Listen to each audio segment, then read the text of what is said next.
To build a functional database architecture, you have to connect disparate pieces of information. A list of accounts and a list of contacts do not mean much on their own. They only reflect your actual business operations once they are structurally wired together. In Salesforce, deciding exactly how you wire those objects together is one of the most critical architectural choices an administrator will make. You generally have two primary mechanisms for making these connections. First is the lookup relationship. Second is the master detail relationship. Choosing a relationship type establishes the formal database logic governing your records, regardless of how they appear on a page layout. This single choice permanently hardwires the security protocols, the record ownership, and ultimately whether the data survives a deletion event. It is easy to fall into the trap of setting up a quick link between objects without calculating the back-end consequences.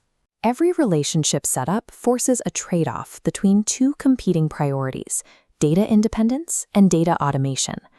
Data independence means a child record, like a specific contact, has the capacity to exist securely even if the parent record it is attached to is removed. Data automation is the system's ability to natively calculate and summarize that child directly onto the parent record. If you prioritize automation, you gain seamless, real-time calculations, but you run the risk of accidentally wiping out thousands of child records if a single parent record is deleted. If you prioritize independence, your data is protected against accidental deletions, but you sacrifice those top-down system automations. Changing your mind after the database is populated requires extracting, restructuring, and reloading your data. It is a highly labor-intensive risk. To get this structural decision right on the first try, we need to map out the strict operational rules of both lookup and master detail. This diagram shows a comparison matrix that maps out the exact rules of the lookup relationship. A lookup is a loosely coupled connection. The child record is related to the parent, but it remains entirely independent. Because of that separation, the child record maintains its own unique security, sharing, and ownership rules. This independence dictates the deletion behavior. If a parent record in a lookup relationship is deleted, the child record is left completely unharmed. But protecting that independence means you give up native system calculations. Specifically, lookup relationships do not allow you to build native roll-up summary fields on the parent object. Use a lookup relationship when operational flexibility and data safety heavily outweigh the need for automated math.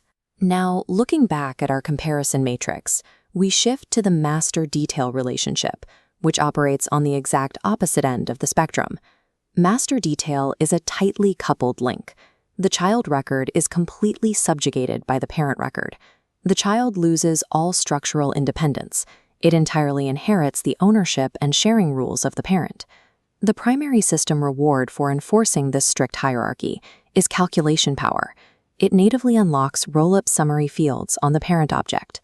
But that tight coupling introduces an absolute operational risk: cascade delete. Because the child depends entirely on the parent, deleting the parent record automatically and permanently destroys all associated child records. Returning to our matrix, cascade delete populates the final row. This feature maintains total system synchronization by treating the parent and child as a single, inseparable unit of data. You should never use a master detail setup simply as a shortcut to get roll-up summaries if your business cannot afford the risk of thousands of child records disappearing. Master detail provides native tools for summarizing complex datasets, but it requires total architectural commitment to strict hierarchies and data destruction protocols. To make this practical, we can move from theoretical trade-offs to an actionable framework. The flowchart starts with a primary diagnostic question. Does the child record depend entirely on the parent to have value? If data holds independent value, we move down the no branch. Is independent security required? If yes, the choice is definitive. Use a lookup relationship. Let's trace the affirmative pathway back at the core question. If the child record holds no value without the parent, we follow the yes branch and evaluate.